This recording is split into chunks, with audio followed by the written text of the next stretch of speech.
Hello बच्चों, कैसे हैं आप सब। स्वागत है आप सबका क्लास 12 ज्योग्राफी पार्ट 2 चैप्टर 1 में, जिसका शीर्षक है जनसंख्या, घनत्व, वितरण, वृद्धि एवं संगठन। यही लेसन मैंने पार्ट 1 में भी करा रखा है। लगभग सभी टॉपिक सेम है। थोड़ा फ़र्क ये है कि पार्ट 1 में जो पॉपुलेशन था वो वर्ल्ड लेवल पर था और इस पार्ट 2 में पॉपुलेशन इंडिया लेवल के बारे में आपको बताना है।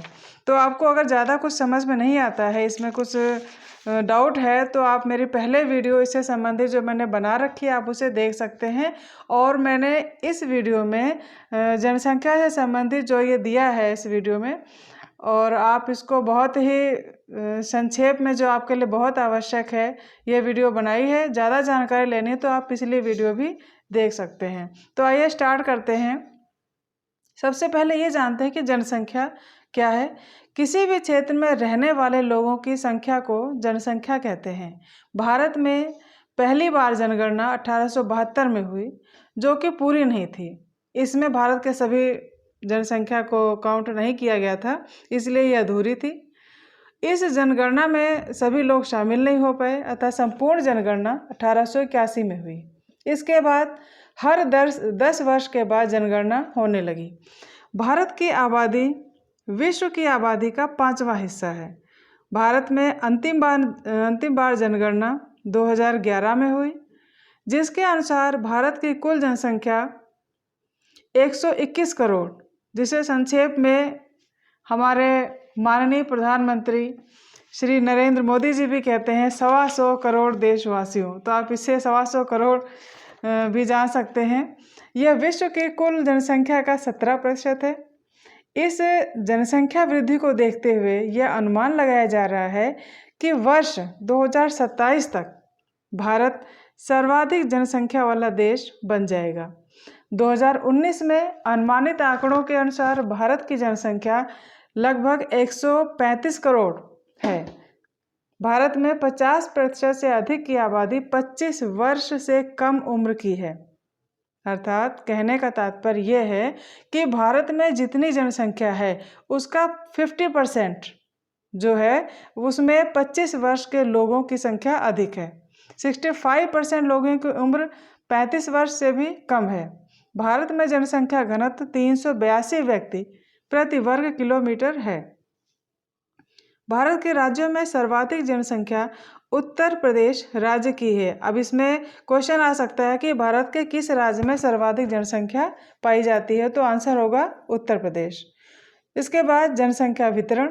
जनसंख्या वितरण किसे कहते हैं? पृथ्वी के धरातल पर किसी भी क्षेत्र पर लोगों के फैलाव को ही जनसंख्या वितरण कहा जाता है। अब कारण क्या है इसका? यह कारण मैंने पहले वीडियो में बच्चों बहुत क्लियरली बता रखे हैं, फिर भी आपको थोड़ा सा शॉर्ट करके बता रही हूँ।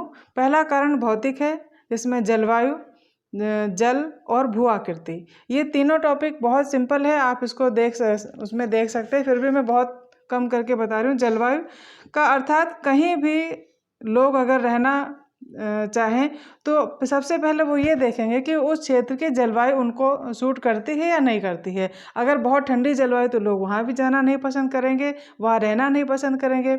बहुत गर्म जलवायु तब भी वहाँ लोग रहना नहीं पसंद करेंगे। तो ये बहुत बड़ा भौतिक कारण है, फिजिकल रीज़न है पॉपुलेशन के अधिक या कम होने का।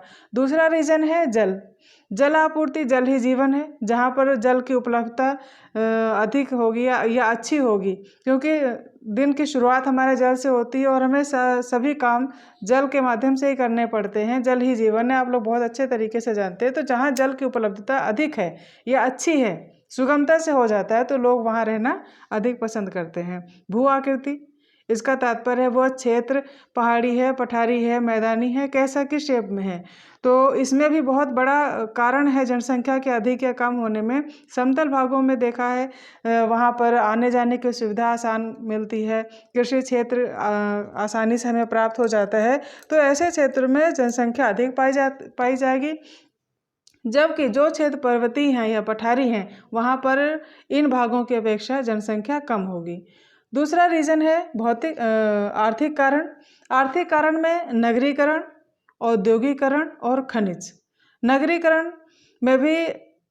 लोग गांव से शहरों की ओर बहुत सारी सुविधाएं प्राप्त होने के कारण जाते हैं। औद्योगिकरण में यह स्पष्ट किया गया है कि जहां पर उद्योगों की संख्या अधिक होती है वहां पर लोग अपने जीविकोपार्जन के लिए वहां पर काम करने के लिए चले जाते हैं, तो इससे भी जनसंख्या कम या अधिक होने का कारण बनता है। खानों की खुदाई में अधिकतर मजदूरों का काम होता है, तो वहाँ पर भी लोग अपने जीविका उपार्जन के लिए वहाँ पर खानों की खुदाई के लिए चले जाते हैं। इससे भी जनसंख्या जिस क्षेत्र में जाते हैं वहाँ पर अधिक हो जाती है, जहाँ से जाते हैं वहाँ पर जनसंख्या कम हो जाती है। तो ये इतने रीज़न हैं भौतिक और आर्थिक कारण जनसंख्या के कम या अधिक होने में। उसके बाद अगला टॉपिक है इसी चैप्टर में जनसंख्या घनत्व। प्रति वर्ग किलोमीटर क्षेत्र में पाए जाने वाले व्यक्तियों की संख्या को जनसंख्या घनत्व कहते हैं। भारत में सर्वाधिक जनसंख्या घनत्व वाला राज्य है बिहार। भारत में सबसे कम जनसंख्या घनत्व वाला राज्य अरुणाचल प्रदेश है। इसके बाद जनसंख्या वृद्धि किसे कहते हैं? किसी भी देश की तेजी से बढ़ती हुई लोगों की संख्या को जनसंख्या वृद्धि कहते हैं। कारण क्या है? बहुत सिंपल फैक्ट है, बहुत सिंपल से कारण है, आप सभी जानते हैं। मैंने इनको सिर्फ टॉपिक दिया है, आप इनको अपने शब्दों में करके लिख सकते हैं। जनसंख्या वृद्धि के प्रमुख कारण है निरक्षरता। अनपढ़ लोग कम जागरूक होते हैं जो कि बढ़ती जनसंख्या का कारण है। दूसरा पॉइंट है कम आयु में विवाह। तीसरा सामाजिक रीति रिवाज, जिसमें कि लोग बेटे की चाह में जनसंख्या बढ़ाते रहते हैं जो कि जनसंख्या वृद्धि का कारण बनती है। मृत्यु दर में कमी, अच्छी स्वास्थ्य सेवाओं के कारण मृत्यु दर में कमी होने लगती है, जिससे कि जनसंख्या वृद्धि बढ़ती जाती है। अगला है गरीबी। गरीबी बहुत बड़ा कारण है जनसंख्या वृद्धि का।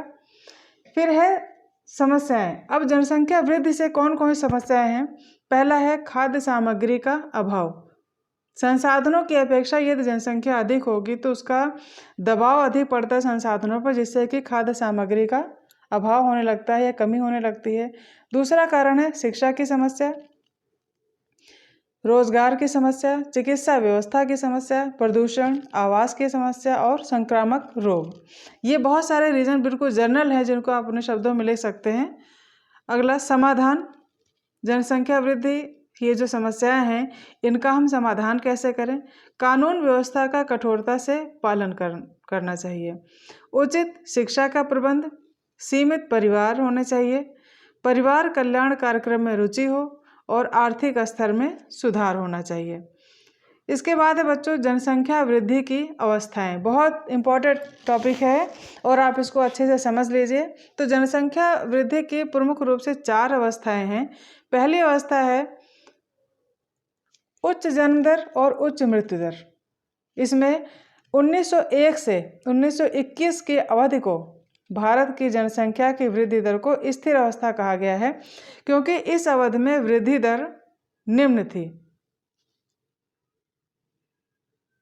जन्म दर मृत्यु दर दोनों उच्च थे। इसका कारण निम्न स्वास्थ्य व चिकित्सा सेवाएं, निरक्षरता, आधारभूत आवश्यक वस्तुओं का असमान वितरण था। द्वितीय अवस्था में 1921 से 51 के दशक के बीच की अवस्था है। इस अवस्था में उच्च जन्म दर तथा निम्न मृत्यु दर थी।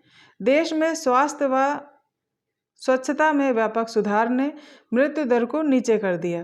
परिवहन व संचार की बेहतर व्यवस्था प्रणाली ने आधारभूत आवश्यकताओं का समान वितरण करने में सुधार हुआ, जिससे जन्म दर अधिक होती रही किंतु मृत्यु दर में गिरावट आई। तृतीय अवस्था है 1951 से 81 के दशकों में भारत में जनसंख्या विस्फोट की अवधि के रूप में जाना जाता है। इसका कारण मृत्यु दर में तीव्र ह्रास व जनसंख्या की उच्च प्रजनन दर के कारण हुआ। स्वतंत्रता के पश्चात इसी अवधि में केंद्रीकृत नियोजन प्रक्रिया के माध्यम से विकासात्मक कार्यों को प्रारंभ किया गया। इन दशकों में जनसंख्या वृद्धि का कारण तिब्बतियों, नेपालियों, बांग्लादेशियों को देश में लाने वाले अंतर्राष्ट्रीय प्रवास भी था, अर्थात इनके कारण भी देश की जनसंख्या बढ़ी।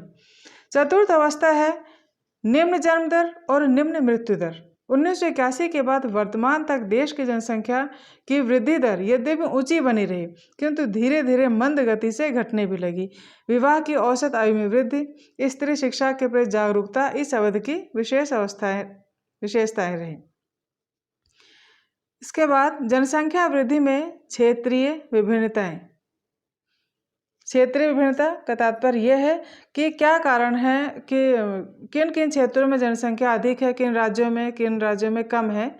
तो केरल, कर्नाटक, तमिलनाडु, आंध्र प्रदेश, उड़ीसा, पांडिचेरी और गोवा जैसे राज्यों में निम्न वृद्धि दर पाई जाती है। केरल राज्य में सबसे कम 9.4% वृद्धि दर है। देश के उत्तरी पश्चिमी, उत्तरी तथा उत्तर मध्य भागों में पश्चिम से पूर्व स्थित राज्यों की पेटी में दक्षिण राज्यों की अपेक्षा उच्च वृद्धि दर पाई जाती है। इस पेटी में गुजरात, महाराष्ट्र, राजस्थान, पंजाब, हरियाणा, उत्तर प्रदेश, पश्चिम बंगाल, बिहार, छत्तीसगढ़, झारखंड राज्य शामिल हैं। यहाँ औसत वृद्धि दर 20 से 25% रही है। इसके बाद है जनसंख्या संगठन।